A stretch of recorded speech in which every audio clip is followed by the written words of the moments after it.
Hi, this is George from Vinyl Rescue. I've been working on this dual 1229 automatic turntable for a little over 2 months now, and I've come down to one particular issue that I can't seem to get this thing at 100% without a slight modification. I will show you pictures and a short video of how I get it to work. I'm putting this short video out with some pictures and everything and description of what all I've done. I've changed the Deering support lift, which is the major thing, and got this thing working again, but it still doesn't work like it should without a slight jimming of the single to multi platter disc lever by the affects the tone arm raising up and down. So I'll show this as to how I get it to work. What I need is some ideas on a good permanent fix for this other than junking it. It's not my turntable. It belongs to a friend that used to work with us. His name's Nick. So I'm just trying to get some ideas how to fix this. I've replaced the Deering lift with the metal one, and according with the pictures, the instructions by Klaus out of Canada with dual can. He's the user on vinylengine.com.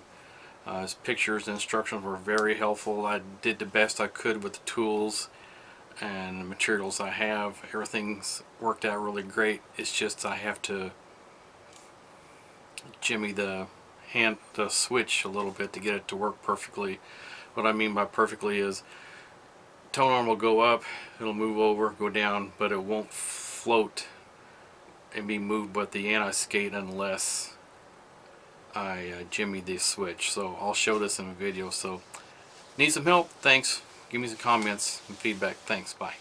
Okay, I'm going to demonstrate the problem with this turntable as I talked about in my introduction to this problem. So I have a pencil with an eraser on it. This is what I use to get it to work, but you have to put it in here between this lever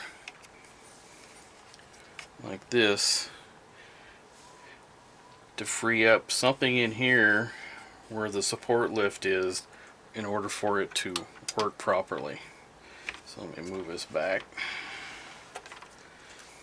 Okay, so now I'm going to hit the start button, and after I hit the start button I'm going to move. I can probably go ahead and move this in here now. I'll hit the start. Goes up, goes over, falls short, so there's a problem there.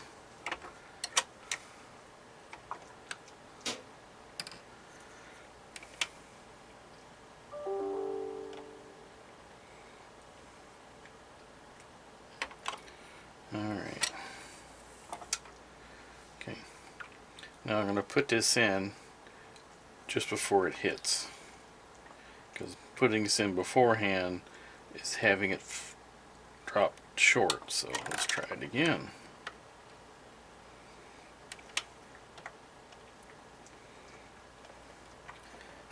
Okay, here we go, and there it goes. This is a laminated LP that I bought some years ago to help test anti-skate tone arm problems. So it's working properly now, but once I take it out, if you move the dial, anti-skate dial, it does not affect it.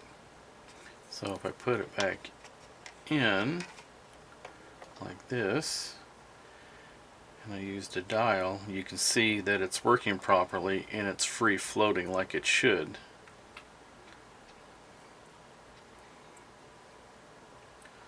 So this is the problem. Something in here, I know there's a spring-loaded lever in here that keeps the selector here, tension on it between the single and the multi disc. But to put it up like this in the multi, it runs your rake angle wrong. Put your tone arm a little high on the back end and down on the front end where the head shell is, so that wouldn't be totally correct. Now, does it work? Yeah, it works that way, but it's still not working properly when you put it back to single, because see, now it's still not working right if you put it all the way back. But you put a little bit of a spacer in there, the eraser head, then it works.